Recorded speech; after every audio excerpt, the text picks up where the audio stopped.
गीता 18 के श्लोक नंबर 62 में भगवान स्वयं कह रहे हैं कि अर्जुन उस परमेश्वर की शरण में जा जिसकी कृपा से परम शांति व शाश्वत स्थान अर्थात सतलोक को प्राप्त होगा। वो परमेश्वर कौन है, कहां है, कैसा है, जानने के लिए कृपया अवश्य सुनिए जगत गुरु तत्वदर्शी संत रामपाल जी महाराज के अमृत वचन। ये ब्रह्मा विष्णु महेश ब्रह्म पर ब्रह्म ये थिर नहीं है, ये स्थाई नहीं है, ये अस्थाई है, अब ये नाशवान है। तो इसलिए हमने उस थिर को पकड़ना पड़ेगा, सतपुरुष को, जो कभी मृत्यु को प्राप्त नहीं होता और वहां गए प्राणी कभी लौटकर संसार में नहीं आते। गीता जी अध्याय नंबर 15 के श्लोक 1 से 4 तक प्रमाण है। अब इन ब्रह्मा विष्णु महेश की साधना करने वालों का भी कितना ठोर ठिकाना नहीं, क्योंकि ब्रह्मा विष्णु महेश नाशवान है। इनके भक्त भी ऐसे ही रुड़े रहेंगे संसार में, पार नहीं हो सकते। अपने आत्मा ये बार बार सदग्रंथ दिखाना अति आवश्यक हो गया,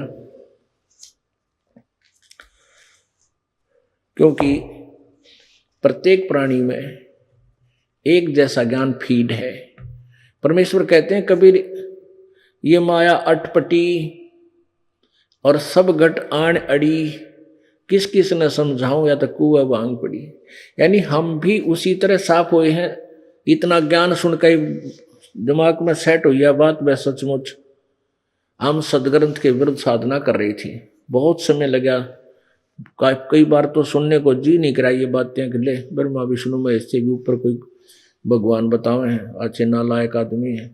दुख भी होता था, लेकिन जिज्ञासा थी कि देखा यो के बताओगा, कहाँ लिख रखा है। वो देखा तो फिर वह सच्ची पाई, और दो सत्य को नहीं माने फिर तो उसका इलाज के कुआं में पड़ फिरते ना माने। जानबूझ साची तुझे करे झूठते ने अरता की संगते प्रभु स्वप्न में भी ना दे। किसी नालायक तो बात भी नहीं करे, जो आंखें देख ले सदग्रंथों में लिखा फिर भी नहीं मानता, वो तो पशु है, उसकी संग भी नहीं कर दे परमात्मा। अब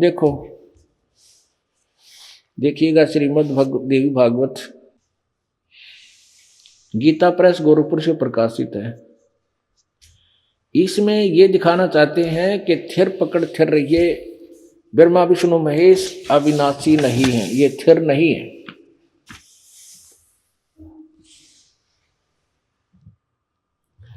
संपादक हनुमान प्रसाद पोदार और चिमन लाल गोस्वामी।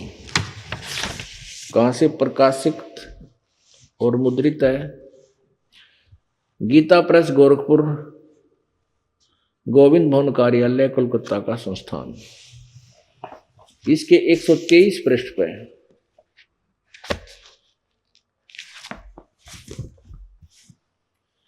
ये देखिएगा, तीसरा स्कंद प्रश्न नंबर 123।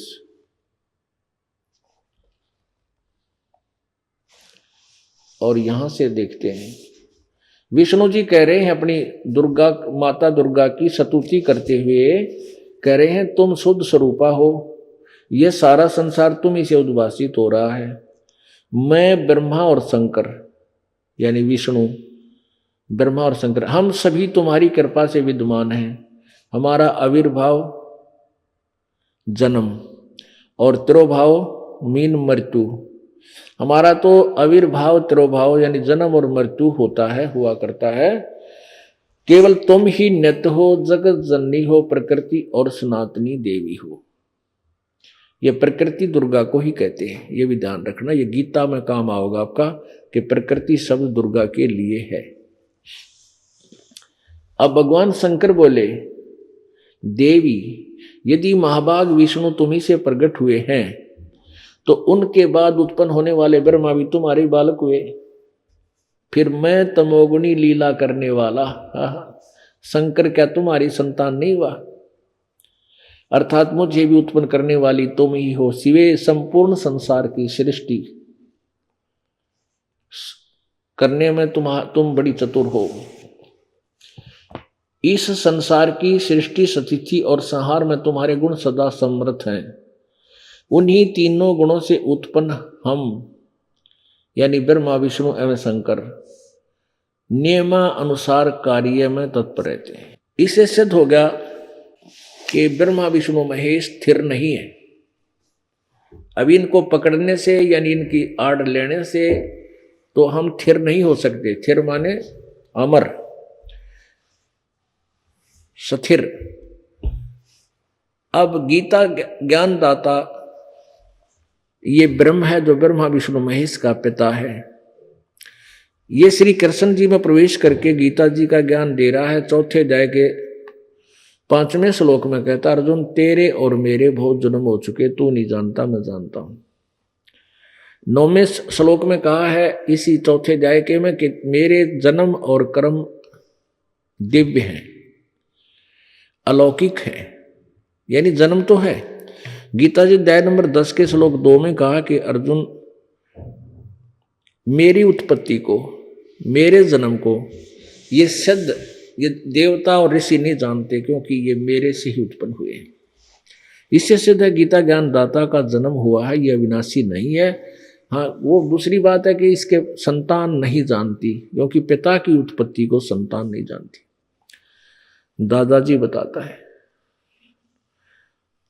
तो कौन ब्रह्मा का पिता है, कौन विष्णु की माँ और शंकर का दादा कौन है, हमको दे बता। तो शंकर का दादा, इनका दादा कौन है? जो ब्रह्म का पिता है। वो कौन है? वो परम अक्षर ब्रह्म है, वो पूर्ण ब्रह्म है, सत्य पुरुष है, जो कबीर देव है। अब कबीर देव ने, उस पिता ने आकर के इस ब्रह्म की उत्पत्ति बताई है। पहले की निरंजन राई, पीछे से माया उपजाई, माया रूप देखती शोभा, और काल निरंजन तन मन लोभ्या। तो उस परमेश्वर ने इसकी उत्पत्ति बताई है। और फिर उससे, ब्रह्म से फिर उत्पत्ति हुई है। 3 पुत्र अष्टंगी जाए, ब्रह्मा विष्णु शिव नाम धराए। तो उस दादा ने, यानी सबके मालिक ने, कबीर देव ने आकर इसकी उत्पत्ति भी बताई। तो इससे सिद्ध है कि ब्रह्म भी नाशवान है। ये 8वें अध्याय के 13वें श्लोक में कहता, ओम इति एक अक्षरम ब्रह्म व्यवहारण माम अनुस्मरण यह प्रयाति तजन देहम सयाति परमाम गतिम।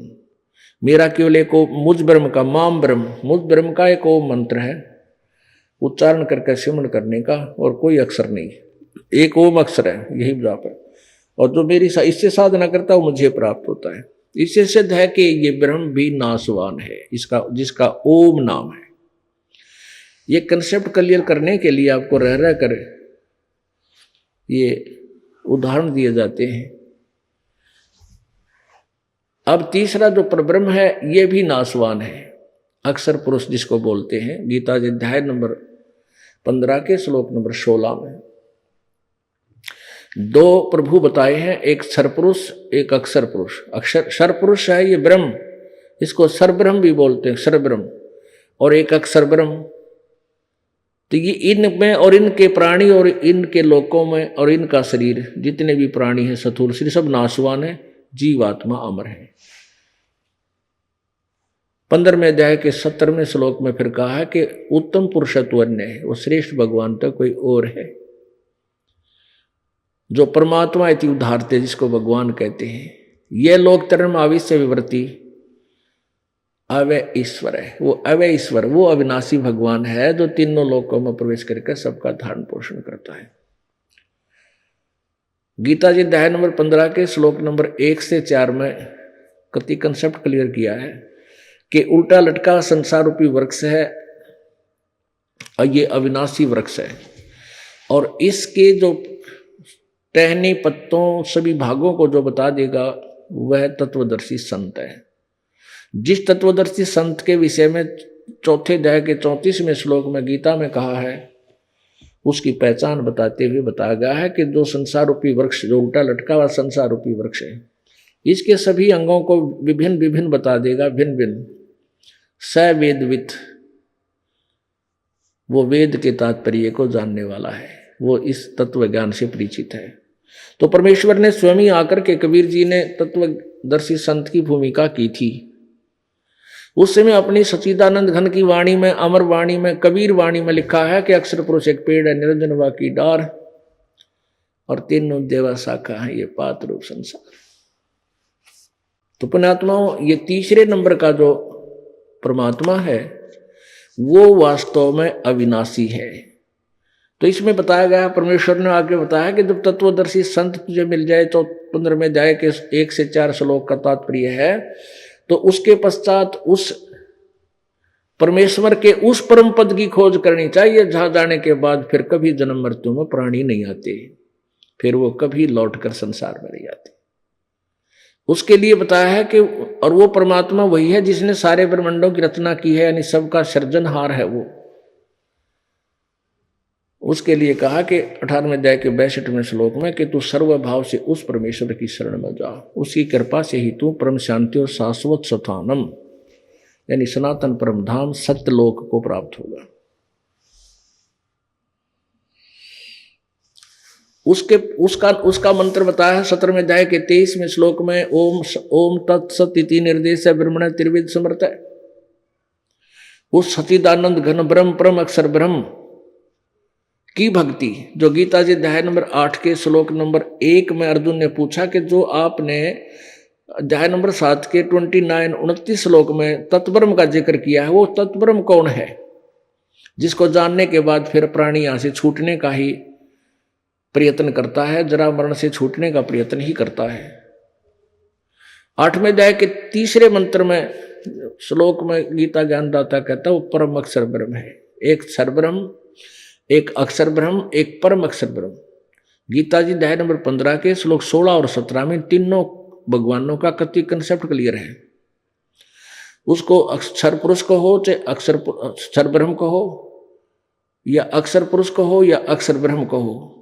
और 17वें श्लोक में जो वो परमात्मा बताया है उत्तम पुरुष है तो अन्य, वो परम अक्षर ब्रह्म, वो मूल मालिक है जिससे सबका संसार रूपी वृक्ष की जड़ है वो, और जड़ से ही सबको खुराक मिलती है। वो सबका पालन पोषण भी वो परम अक्षर ब्रह्म अर्थात सत्य पुरुष कबीर जी ही करते हैं। अब प्रसंग चल रहा है तो उसका मंत्र है ओम तत्सत। ओम तो ब्रह्म का, तत् ये इस अक्षर ब्रह्म का, ओम है ये क्षर ब्रह्म का। ब्रह्म कहो चाहे अक्षर ब्रह्म को, क्षर हम सिंपल संत भाषा में क्षर बोल देते हैं डिफाइन करने के लिए। एक अक्षर यानी क्षर ब्रह्म और अक्षर ब्रह्म, सरपुरुष या अक्षर पुरुष एक ही बात है, यानी इनके पर्यायवाची शब्द है। और फिर तीसरा है वो परम अक्षर ब्रह्म, परम अक्षर पुरुष, वो है वास्तव में अव्यय ईश्वर, वो अविनाशी प्रभु है। उसका मंत्र बताया है ओम तत्सत। ओम तो सीधा ही इस ब्रह्म का है, ज्योति निरंजन का, और तत् ये इस अक्षर पुरुष का, अक्षर पुरुष का यानी परब्रह्म का, और तत् वो सांकेतिक है, ये तत् नहीं। ओम तत्सत ये कोई मंत्र नहीं। हरि ओम तत्सत भी कई देते हैं, वो ठीक नहीं, ये गुप्त मंत्र और है, ये कोड वर्ड है। अगर ऐसा होता तो फिर वो ओम, अगर ये ओम तत्सत ही मंत्र होता तो ये कहने की क्या जरूरत थी, तत्वदर्शी संत बताएंगे, या आप क्लियर था फिर तो ये नहीं, ये कोड वर्ड है, ये तत्वदर्शी संत ही बताएगा। इस दास के ऊपर कृपा की परमात्मा ने। अब इस दास के पास वो मंत्र है और किसी के पास नहीं, और कोई देगा तो उसका लाभ नहीं। वो डुप्लीकेट पासपोर्ट बना रहा है तो वह पकड़े जाओगे, दोनों सजाओगे दोनों आंखें। अब क्या बताते हैं, नर नारायण देही पाके तू फेर तुरासी जाही, जा सतगुरु की मैं बलिहारी, जा मरण मरण मिटाई। उस संत के, उस सतगुरु के ऊपर मैं बलिहारी हूं जो जन्म और मृत्यु मिटा दे, सदा के लिए समाप्त करे। तो पुण्यात्माओं, आप एक इन परमात्मा के इस ज्ञान को आधार बनाकर सोचे बैठ कर अकेला कि मृत्यु तो होगी, मृत्यु होगी, ये तो बिल्कुल डेफिनेट है। और ये जिसको तू अपना मान रहे तेरा है को नहीं, कति नहीं है। परमात्मा कहते नंगा आया जगत में नंगा ही तू जा, और बीच में ख्वाबी ख्याल है तेने यो मन माया भरमावे, कति नी वस्त्र आया था न्यो का न्यो जागा। बीच में जो तू कुमत कर रहा है, इसको मन और इस माया ने, त्रिगुणमयी माया ने तेरे को उलझा रखे। मन यू काल है और त्रिगुणमयी माया यो रजगुण ब्रह्मा सतगुण विष्णु तम गुण शिव जी द्वारा फैला गया जाल है सती थी उत्पत्ति और आपस में मोह ममता और ये मृत्यु। यो बीच में ख्वाबी ख्याल है, ये स्वप्न जैसा खेल है जो जिसमें तुम खुश होए बैठे हो। काया तेरी है नहीं, ये माया कहां से हो, जब ये शरीर तेरा नहीं तो कोठियां पर कैसे इतना आस लगा ली, या माया कितना होगी, बैंक बैलेंस तेरा कुकर गेल चाल लगाते रहे। तो ऐसे ये याद दिलाते हैं। तो फिर हमने क्यों ना हम आस्था सिद्धि कर ले भगवान, फिर यहां ना आवे आगे, तो फिर यह योगाटा फिर शुरू, ये रेट का तेली वाला कोल्लू फिर शुरू, बच्चे हुए जन्म हो गया है, फिर किसी कर्मानुसार किसी रोजगार मिला किसी ना मिला, कोई मजदूर कर रहा है कोई कुछ कर रहा है, संतान होगी वही ना हुई वही, जब फिर उनकी चिंता, पालो पोसो पढ़ाओ, कोई मर गया कोई बच गया, किसी का कुछ हो गया किसी का कुछ हो गया, यानी 24 घंटे टेंशन, ये दुख, फिर मृत्यु, फिर बुढ़ापा, बिरान माटी। तो इससे पीछा छूटेगा ईब। अब ये वो वक्त है, ये बिचली पीढ़ी वाला। पुण्यात्मा प्रथम तो यू ज्ञान किसी ने सुनन की फुर्सत ना है, और फिर कोई सुनना चाहती हूँ ज्ञान ना, मेरे एंड वेंड बोलनी है, उवा बाई बोलनी है, संतर गुरु मार मंडलेश्वर पता नहीं कितने दुनिया में उड़ जाए बैठे। तो आपके ऊपर यह मेर हुई परमात्मा की, अभी ये कच्चा काम नहीं है, और ये बातें कहने सुन की नहीं, ये कर पाड़न की है। परमात्मा खुद कहते हैं ये हमने कह दी तुम न सुन ली, तुम न आगे बता दी, ये कर पाड़न की है, यू काम करन का है, कहते किसी की एट एनी कॉस्ट।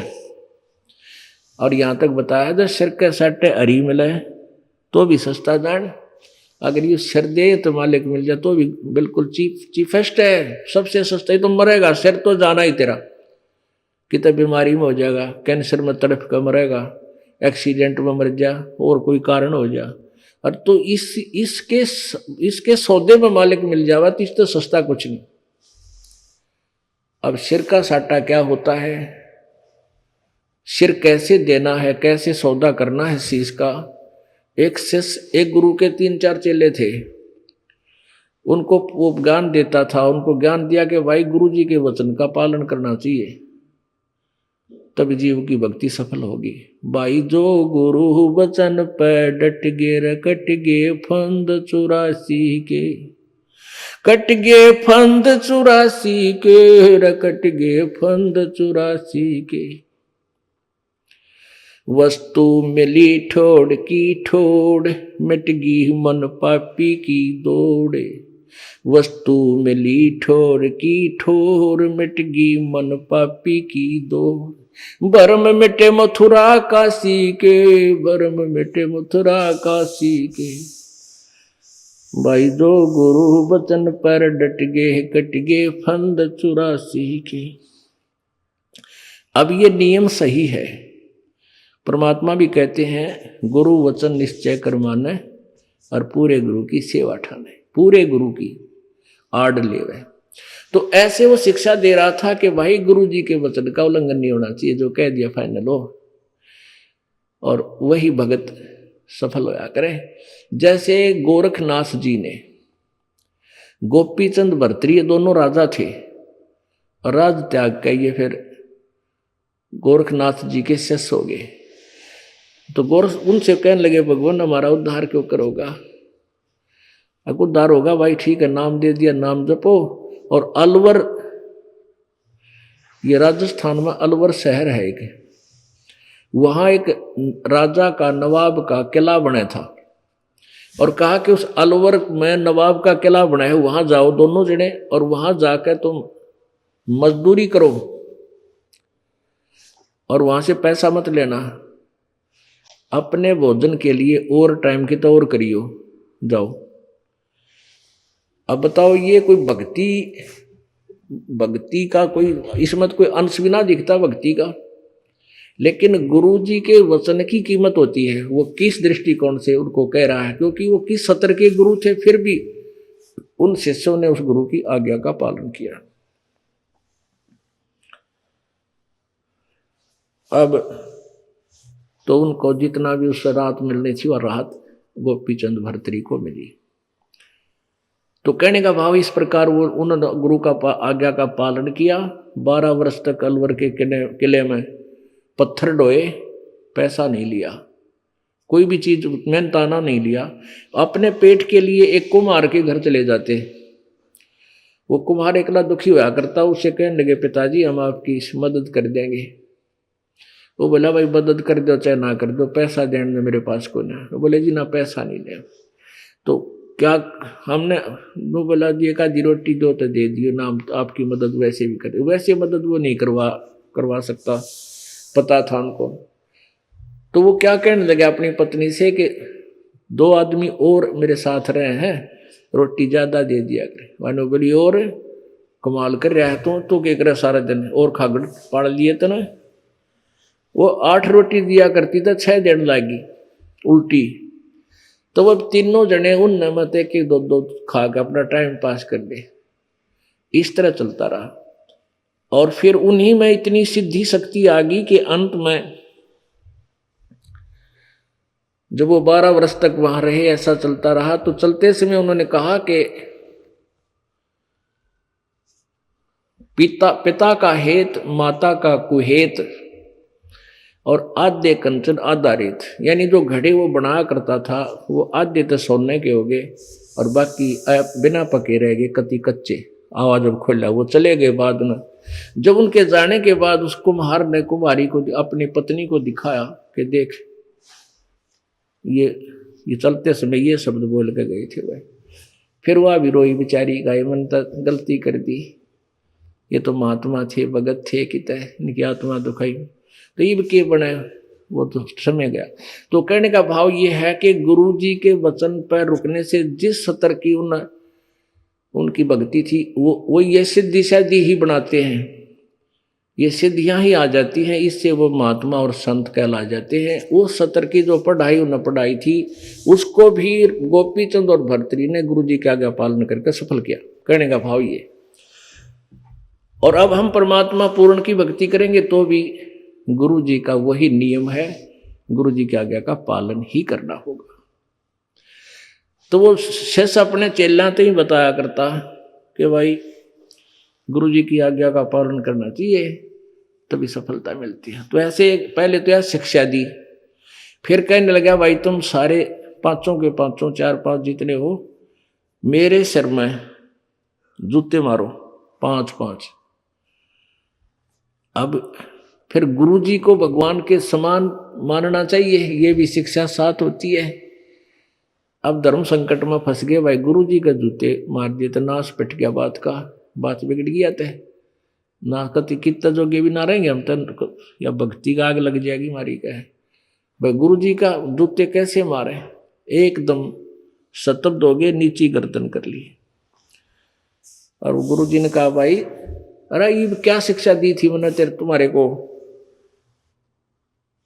भाई, तुम तो भगत अच्छे नहीं लगते मुझे। एक व्यक्ति एक भगत खड़ा हुआ और अपना जूता निकाल के गुरु जी के चरणों में बैठ के निकट और अपने सिर में 5 मारे। गुरु जी बोले भाई डंडी मत मारा है। मैंने मेरे सिर में कहा तेरे में नहीं। तो वो कहने लगा ये दास का शीश भी तो आप ही का तो है, ये दास का सिर भी तो आपका ही तो है। सीने से लगा लिया उस बच्चे को, बेटा थोड़ा बहुत विवेक भी होना चाहिए भक्ति में, निरा कति लकीर के फकीर नहीं होने चाहिए, यानी उसको सोचे ध्यान दे गहराई तक जावे। तो यहां कहते हैं ऐसे सिर सौंप्या गुरुदेव को, सिर सौंप्या कि ये मेरा नहीं दाता तेरा है, कितना प्रयोग कर इसको। सिर सौंप्या गुरुदेव को सफल होया यो शीस, नतानंद इस शीस पर आप बसे जगदीश। अब ये ऐसे शीश देना है। तो यहां बताया कि अगर सिर के साटे हरी मिले, अब गुरु जी को शीश दे दिया तो फिर ये आपका तो नहीं रहा, चिंता मिटी। अब चिंता तो भगवान न होगी इसकी, कैसे रखना है, कब तक इसको सुरक्षित रखना है, कोई आपत्ति आवेगी तो इसको फिर किस प्रकार टालना है। आप जी ने तो समर्पण कर दिया। पति भर्ता की तरह हमने इस परमात्मा एक ही पर आसक्त होना है, अन्य पर नहीं होना है। यानी जैसे फिर जब हम पति भर्ता पद पर आ जाएंगे, यानी एक का भगवान, नथिंग एल्स। सपने में भी किसी देवी देवता से हमने अपनी मनोकामना पूर्ण की, इच्छा ना आवे, तब हम पति भर्ता पद पाएंगे। और जब हम पति भर्ता पद पा जाएंगे तो परमात्मा ने भावांगे, यानी पति भर्ता स्त्री तभी अच्छी लगे अपने पति ने, जब उसको ये पक्का विश्वास है कि ये किसी अन्य पर उसको नहीं चाहती, तो फिर उसमें उसकी पूरी आस्था होती है और उसके सब दुख का वो पति ख्यास रखे। तो परमात्मा कहते हैं पति भर्ता जमी पर जो जो धर है पाँव, समर्थ झाड़ू देत है ना काटा लग जावे। कि जब वो ऐसी आत्मा जो एक परमात्मा पूर्ण ब्रह्म पर समर्पित होगी पति भर्ता की तरह, तो वो अपने जीवन रूपी सफर में जब कदम रखेगी आगे, उस पे पाप रूपी कर्म के कांटे अगर उसके सफर में है तो समर्थ झाड़ू देते है वो कबीर परमात्मा पूर्ण ब्रह्म, उसके भक्ति मार्ग, उस जीवन के सफर में आने वाले संकटों को हटाता चलेगा, कहीं मेरी प्यारी आत्मा के कांटा ना लग जा। तो वो जब हम सिर सौंपया गुरुदेव को, सफल होया यो शीश, और नितानंद इस शीश पे आप बसे जगदीश। तो ऐसे फिर परमात्मा ने चिंता हमारी सारी हो जाएगी। तो हमने ये ध्यान लगा, जहां आशा ता बासा होई, मन कर्म वचन सुमरी सोई। गीता जी अध्याय नंबर 8 के श्लोक नंबर 6 में कहा कि अर्जुन ये नियम है, अंत समय में जो जिस भी इष्ट की भावना में भावित रहता है अंत समय में उसी को प्राप्त होता है। जो भी जिस भाव में भावित रहता है, जैसे हम ब्रह्मा विष्णु महेश जी की पूजा करते हैं तो ब्रह्मा या विष्णु या शिव जिसको इष्ट मानकर पूज रहे उसी के लोक में चले जाएंगे। वहां अपने कुछ पुण्य समाप्त होते ही तुरंत फिर 84 लाख योनियों में आ जाएंगे। जो ब्रह्म की साधना करता है, ब्रह्म कहता है जो मेरी साधना करेगा तो मुझे प्राप्त होगा। 8वें अध्याय के 5 और 7 श्लोक में कि तू मेरी भक्ति कर और निश्चय ही और युद्ध भी कर तो मुझे प्राप्त होगा। 8वें अध्याय के ही 8, 9, 10 3 श्लोक में कहा कि वो सच्चिदानंद घन जिसके विषय में 18वें अध्याय के 62वें श्लोक में, 15वें अध्याय के 1 से लेकर 4 श्लोक में और भी बहुत से स्थानों पर जिसके विषय में जानकारी दी है, उस तत्व ब्रह्म की साधना करता है। 8वें अध्याय के 3रे श्लोक में जिसके विषय में कहा वो परम अक्षर ब्रह्म है। जो उसकी पूजा करता है, उसकी पूजा, उसके मंत्र का संकेत दिया है 17वें अध्याय के 23वें श्लोक में कि उसका मंत्र है ओम तत्सत। ओम तो ब्रह्म का, तत् और सत्य सांकेतिक है, ये परब्रह्म और पूर्ण ब्रह्म के ये दास बताएगा। ये पूरा मंत्र 3 मंत्र का एक ही बन जाता है। पुण्यात्माओं, ये सारा कुछ कथा सुना के आपके हृदय में यो ज्ञान फीड करना है, मेरा उद्देश्य ये है। इधर उधर के जो सारे कुछ लगाकर आपके हृदय में ये परमात्मा रह कर ऐसा ज्ञान दचा देना है कि आप भ्रमित ना हो जाओ, उंगलियों पर आपका यो ज्ञान समा जाए, बालक से लेकर बुढ़े ताईं। और ये ज्ञान कोई बड़ी बात नहीं होती, अनपढ़ भी इस बात को समझ सकते हैं, वो कम से कम बुद्धि तो इतनी रखते हैं, रह कर यो ज्ञान सुनेंगे। और जो वैसे तो आज कोई ऐसी स्थिति रहा नहीं, बुढ़े आते ही पढ़ गए, फिर भी कोई थोड़ा बहुत नहीं पढ़ा जाता, नज़र कमज़ोर होगी तो अपने बच्चों पर पढ़वा सके। देखिए वे 17वें अध्याय का 23वां श्लोक पढ़ कर सुनाइए मैंने, तो पढ़ सकता है, सुन सकता है, समझ सकता है, विश्वास कर सकता है। ऐसे ही भी ये काम बन जाएगा। तो कहने का भाव ये है कि वो उस परमात्मा की भक्ति करता है, यानी उसमें भावित हो जाता है, तो उसके पास भक्ति के बल से, योग के बल से, भक्ति की कमाई से वहां सतलोक चला जाएगा, उसके पास चला जाएगा। तो इस प्रकार हम क्यों ना यहां से जाना तो है ही, और ये हृदय में गांठ मार ले, या तो लगी लगाई है, समझदार आदमी तो जल्दी समझ जाता है, ये तेरा नहीं है, तेरा कुछ भी नहीं है, तुझे यहाँ पर काल ने भूल भुलैया में रखा हुआ है, भ्रमित कर रखा, बका रखे। और इस भूल भुलैया को परमात्मा ना के हमें बता भी रखा, तो फिर हम क्यों ना असर करें अपने मालिक की बात पर। अब जैसे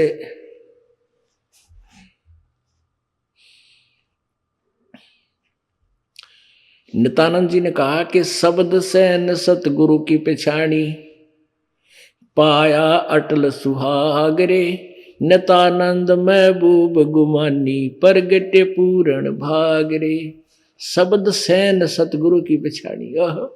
सैन, सैन माने संकेत।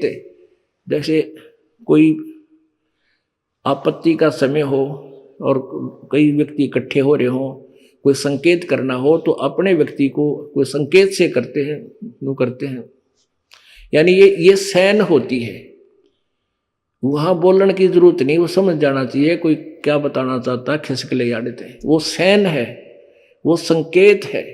कहते हैं शब्द सैन सतगुरु की पहचानी, और पाया अटल सुहागरे। बुद्धिमान को तो यह सैन बतेरी, ये संकेत बतेरा कि ये काल का लोक है, ये ऋण का स्थान नहीं है।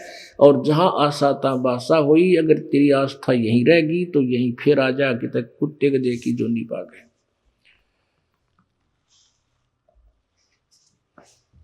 और सतगुरु का मिलना पूरे भाग से ही होता है। अच्छे पुण्यकर्मी प्राणियों को ही सतगुरु मिलते हैं। अब नित्यानंद जी वैसे तो विष्णु जी के उपासक थे, अब भोली आत्मा उसी को पूर्ण गुरु मान रहे थे और उसी को पूर्ण इष्ट मानकर उसी की साधना कर रहे थे। महिमा पूर्ण परमात्मा की गा रहे थे और नियम बता रहे थे वही, क्योंकि ये खेल का मैदान है। जिला स्तर पर खेलेंगे तो भी नियम वही है, और स्टेट स्तर पर खेलेंगे तो भी वही है, और नेशनल स्तर पर खेलेंगे तो भी नियम वही रहेंगे। इंटरनेशनल खेल खेलेगा तो भी मर्यादा वही होती है। तो इस प्रकार ध्यान रखना। तो हमने कहाँ जाना है ये ध्यान रखना है। हमने सतलोक जाना है। उसके लिए क्या बता रहे हैं? नर नारायण देहे पाके तू फेर 84 जाही, जा सतगुरु की मैं बलिहारी, जो जामन मरण मिटाई। तो जामन मरण नहीं मिटेगा भाई, पहले तो भक्ति करो, भक्ति करके फिर आस्था यहां से हटाओ।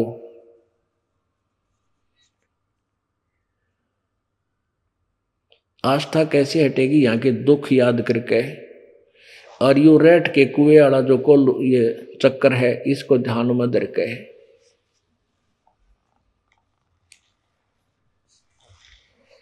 क्या बताते हैं? कुल परिवार तेरा सकल मसीह। जब ये मृत्यु हो जाएगी, मरो तो सारे गे ना, जो भक्ति नहीं करते उनकी मृत्यु होगी, और हम भक्ति करते हमारी भी मृत्यु होगी। लेकिन हमारी और अन्य की मृत्यु में बहुत अंतर होगा। परमात्मा कहते हैं आए हैं सो जाएंगे राजा रंग फकीर, एक सिंहासन चढ़ कर जाए एक बंदे जात जजीर। जो भक्त हैं वो तो परमात्मा के जहाज में बैठ कर जाएंगे, ठाठ से ची ची कर दे। और भाई जो अपराधी हैं, अपराधी कौन है? जो भक्ति नहीं करते। गीता जी अध्याय नंबर 3 के श्लोक 10 से लेकर 15 तक स्पष्ट किया है कि जो परमात्मा ने तुम्हें निमित्त में दिया है धन, और उसमें से जो दान नहीं करता, यज्ञ नहीं करता, वो चोर है मालिक का। परमात्मा भी अपनी अमरवाणी में कहते हैं, जिन हर की चोरी करी और गए राम गुण भूल, ते बिदना बागुल किए वो रहे उर्दमुख झूल। जिन हर की चोरी करी, जो चोर है, भगवान की भक्ति नहीं की, दान धर्म किया नहीं, तो वो राम नाम, राम के गुण भूल गए, भगवान के गुणों से अपरिचित रहे, तो उनको परमात्मा ने बागुल पक्षी बना दिया। एक बागुल पक्षी होता है, वो उसका 2 पैर होते हैं, पैर 2 ही होते हैं, और ऊपर को वो कैसे बैठता है वृक्ष पे? नीचे नमू कर रखता है, ऊपर लटका रहता है पैरों से, नीचे नमू करके, और मुंह से ही खाता है, मुंह से ही टट्टी करता है। उसको ऐसी सजा दे रखी। कहते वो ऐसी ऐसी योनियों को प्राप्त होगा। तो जो अपराधी हैं उनको यम के दूत जंजीरों से बांध कर ले जाएंगे, जाएंगे सभी। आए हैं सो जाएंगे राजा रंग फकीर, और एक सिंहासन चढ़े जात एक बंधे जात जंजीर। कितना अंतर हो गया। आप मरोगे ना, आपको पता भी नहीं चलेगा मौत होगी, बिल्कुल भी नहीं पता चलेगा। और जो भक्ति नहीं करते वो एक आधा पुण्यकर्मी प्राणी है, हार्ट अटैक हो गया, जल्दी से चला गया तो फिर दोबारा गधे जो नहीं पाओगा, वो गया कित।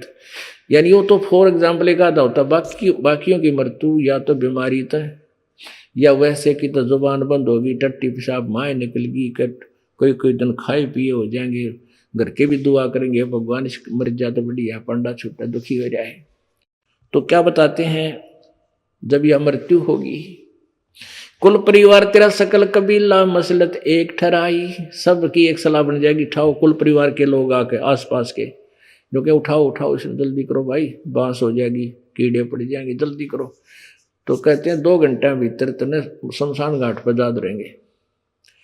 और अग्नि लगा जिया दिया जद लंबा, फूके दिए उस ठाही, कर दिया काम, वहां जला दिए। फिर क्या बताते हैं,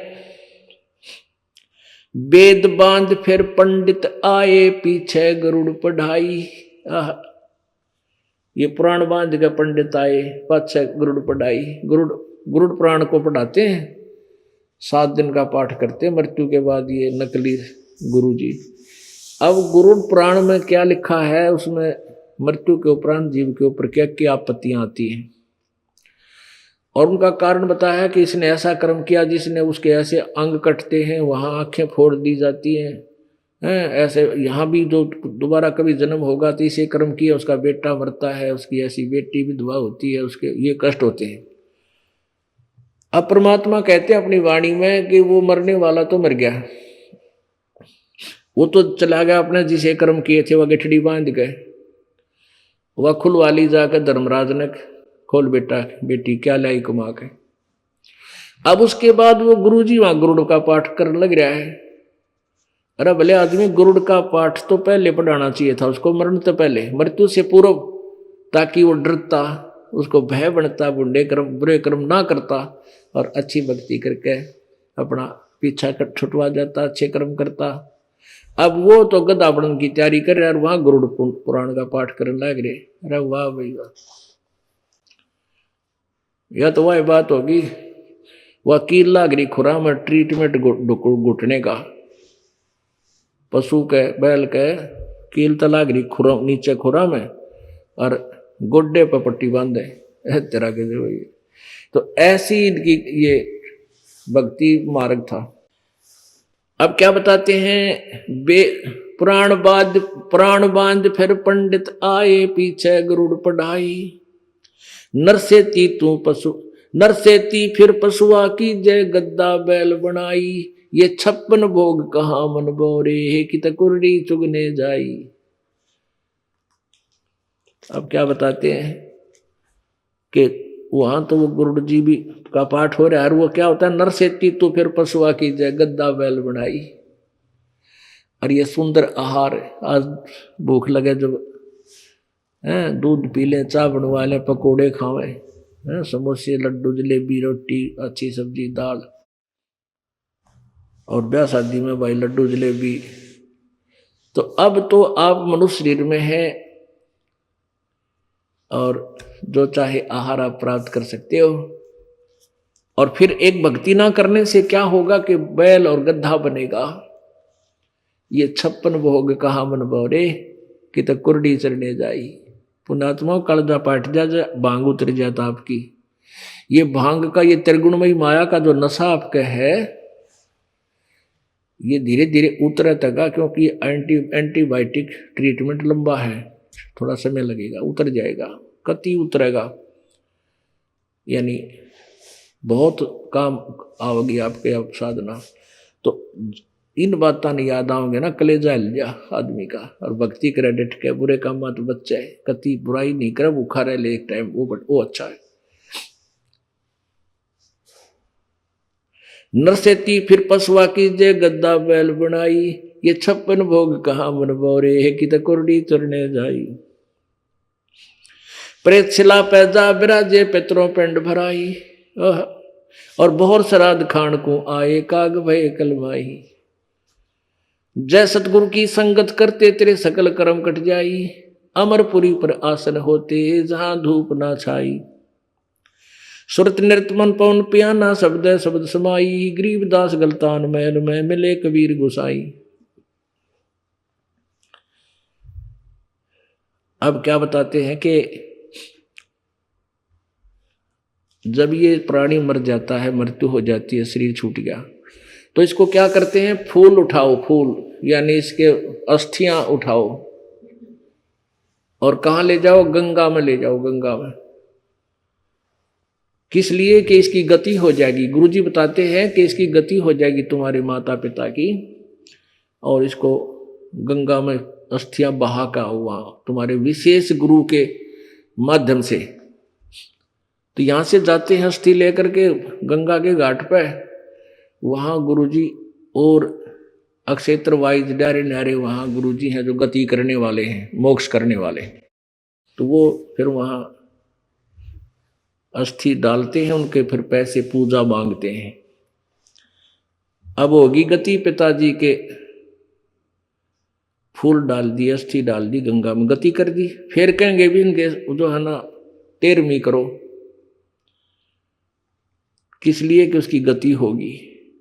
फिर कहेंगे इसका महीना, पहले महीना और फिर 6 महीने और फिर 6 माही करती, यानी उसमें विशेष प्रोग्राम होता 6 माही में, और फिर वर्षोधी वर्षी उसमें फिर विशेष। तो सारा क्रिया क्या थी, पिता की या माता की गति करावाएंगे, वो गुरुजी कराया करते। फिर कहते हैं भी इनके काटो श्राद्ध, ये पितर बन गए, और फिर जो कि इनके पिंड भरवा दो, किस लिए कि भूत जूनी छूट जाएगी, इनकी गति हो जाएगी। फिर श्राद्ध निकालते हैं, तो श्राद्धों के दिनों में कहते हैं सबसे पहले जब वो श्राद्ध निकालेगा, गुरुजी कहेगा कि ऊपर रखो कुछ भोजन, कौवे खा लेंगे। कौवे किस लिए खाएंगे कि हो सकता है तुम्हारे माता पिता कौवा बन गए हो। अरे तेरा गजब हो गया।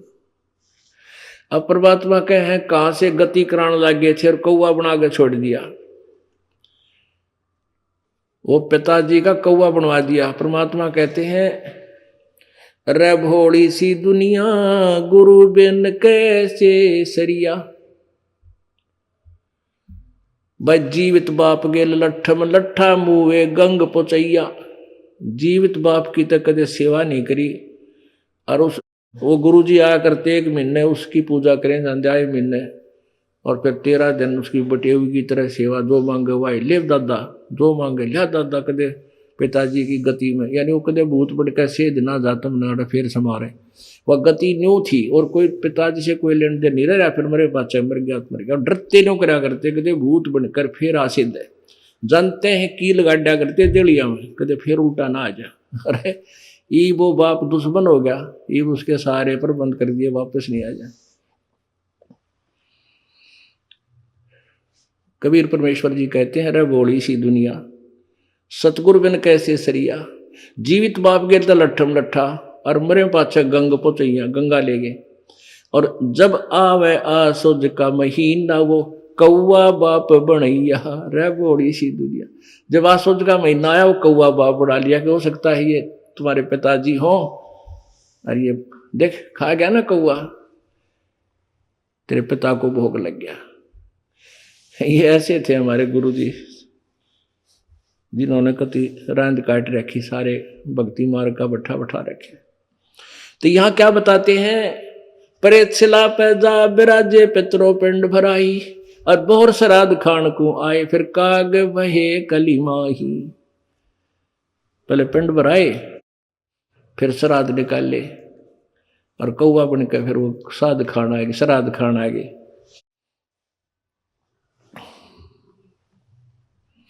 अब क्या निष्कर्ष देते हैं, जय सतगुरु की संगत करते सकल कर्म कट जाई।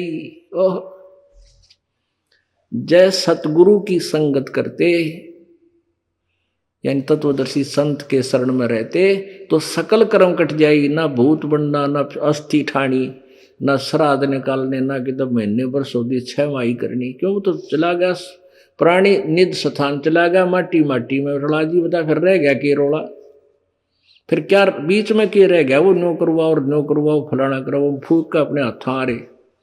और वो जीव चला गया जहां उसने जाना है। अब हमारा भक्त, परमात्मा के भक्त सतलोक चला जाएगा।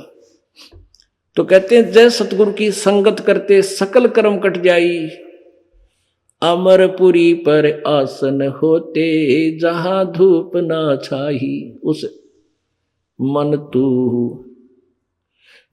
तू चल रे सुख के सागर, जहां शब्द सिंधूरत नागर। मन तू चल रे सुख के सागर, जहां शब्द सिंधूरत नागर। कहते अमरपुरी पर आसन होते, उस सनातन परम धाम पर पहुंच जाते तुम। जो गीता जी अध्याय नंबर 18 के श्लोक नंबर 62 में जिसके बारे में कहा, 62 में,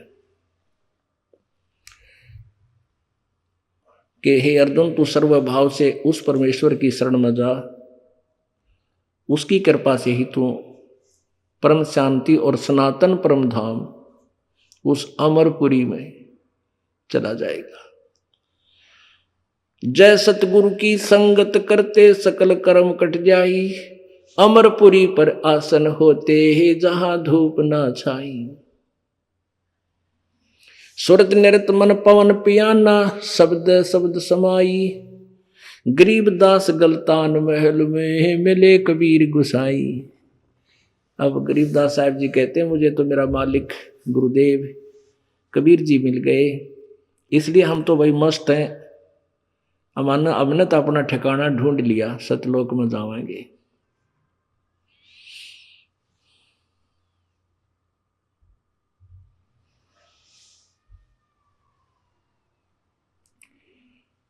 तो पुण्यात्मा परमात्मा ने यही बताया कि मन तो चल रे सुख के सागर, जहां शब्द से दूरत नागर।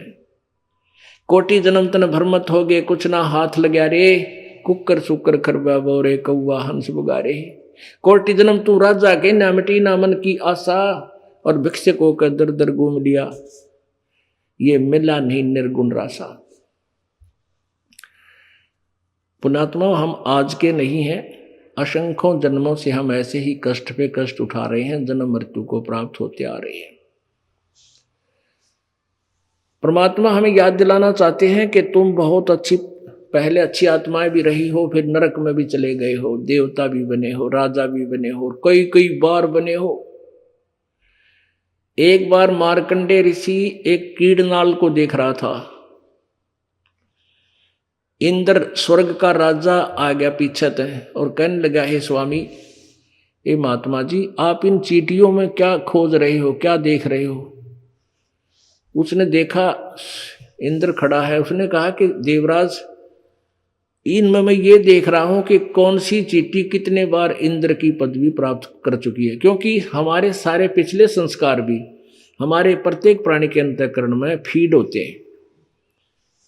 जैसे कंप्यूटर में कोड वर्डों में कितनी वो फीड कर देते हैं, फिल्म फिर सारी कहानी।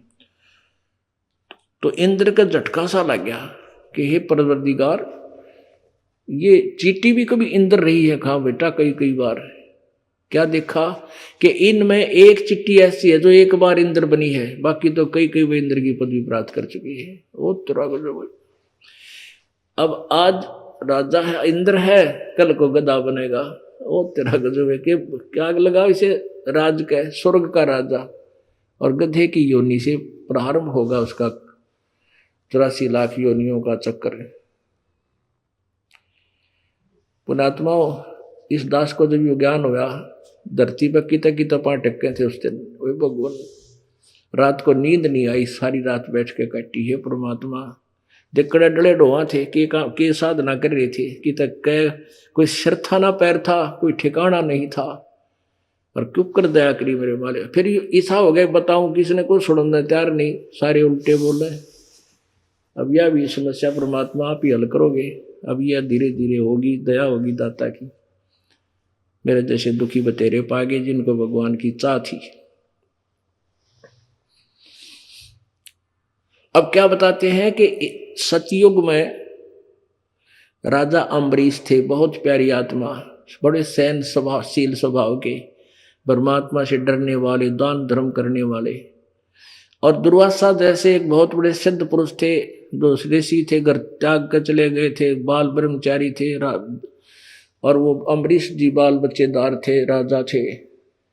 तो उस अम्बरीश जी की भक्ति इतनी श्रेष्ठ थी, की थी उन्होंने, ऐसे भक्ति कर रखी थी, इतनी भक्ति की शक्ति थी कि दुर्वासा ने उनके ऊपर अटैक कर दिया सिद्धि से। वह सिद्धि उल्टी दुर्वासा को ही मारने के लिए दौड़ी।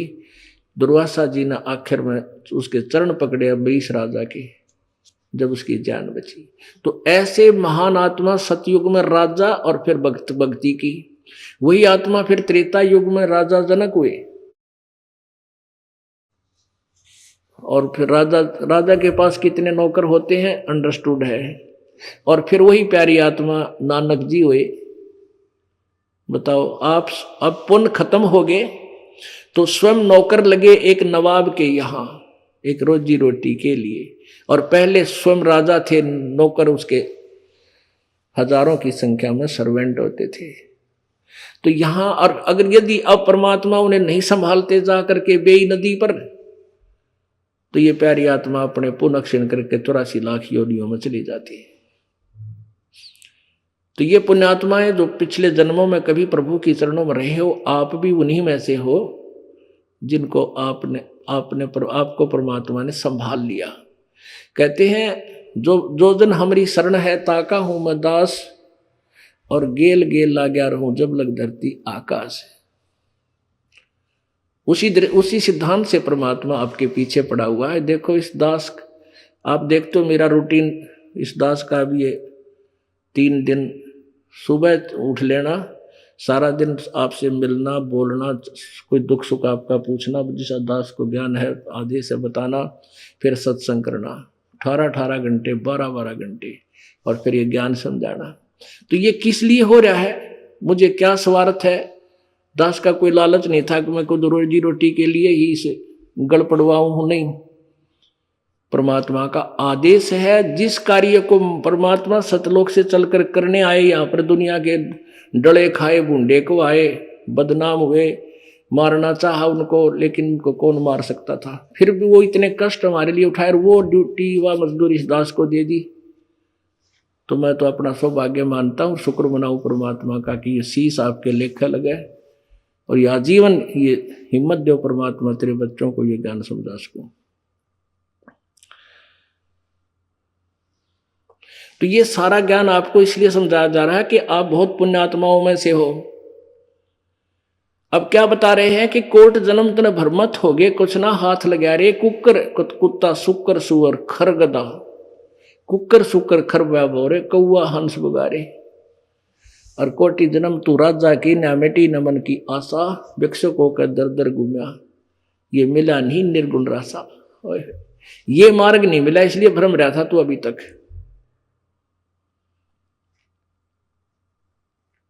फिर क्या बताते हैं? इंद्र की पदवी जो स्वर्ग का राजा होता है, इंद्र कुबेर ईश की पदवी, और ब्रह्मा वरुण धर्मराया, और विष्णु नाथ के पुर को जाके, विष्णु लोक को जाके फिर भी तू वापस जन्म मृत्यु में आया।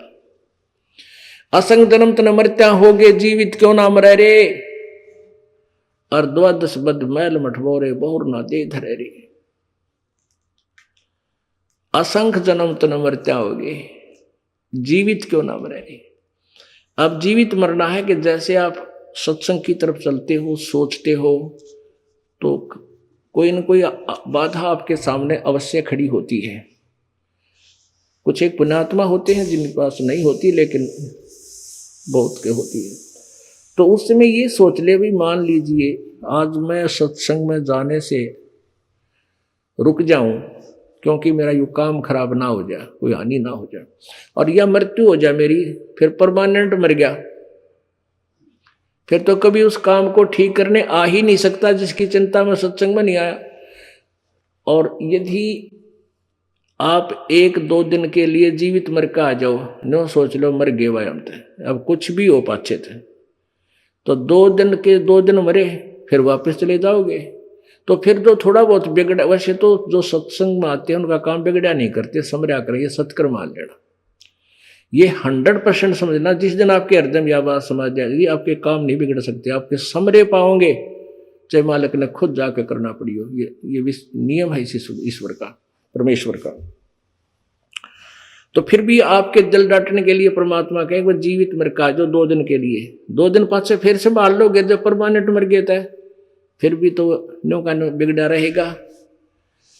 तो कहते असंग जन्म तो मर, फिर जीवित मरना है कि जैसे बीड़ी शराब मांस तम्बाकू है, कार कोठी देख कर कार कोठी बुढ़ाना दिल करे ना, इन ते भी मर ले, इन बुराइयों को भी नहीं छुए, टच नहीं करे, मर गया मरे आके खावे फिर के चावे, ऐसे सोच ले। तो फिर बताते हैं 12 मद महल मठ बोरे बोर ना दे धरे रे। अभी तक हमें क्या बताया गया था? 10वां द्वार, 10वां द्वार में पार हो जा, 10वां द्वार पार करके नहीं, ये 12 द्वार है, 12वां द्वार है सतलोक में खुलता है। 10वां द्वार है वो केवल एक ब्रह्मांड में ही रह जाता है, एक ब्रह्मांड से पार होकर शून्य में घूमता रहता है।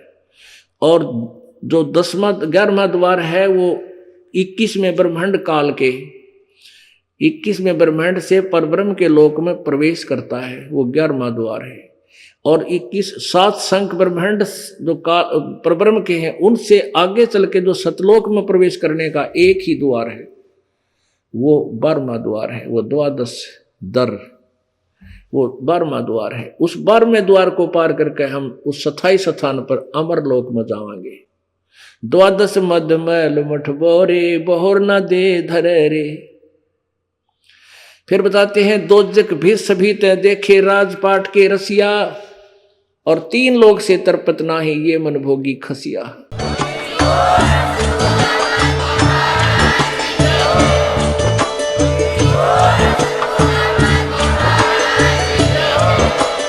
आप सुन रहे थे जगत गुरु तत्वदर्शी संत रामपाल जी महाराज जी के मंगल प्रवचन। अधिक जानकारी के लिए विजिट कीजिए हमारी वेबसाइट www.jagatgururampalji.org। संत रामपाल जी महाराज जी के शुभ आशीर्वाद से पूरे विश्व भर में 500 से भी ज्यादा नाम दीक्षा केंद्र हैं, जिन पर संत रामपाल जी महाराज जी द्वारा ऑनलाइन निःशुल्क नाम दीक्षा दी जा रही है। अपने नजदीकी नाम दीक्षा केंद्र का पता करने के लिए संपर्क करें 8222880541।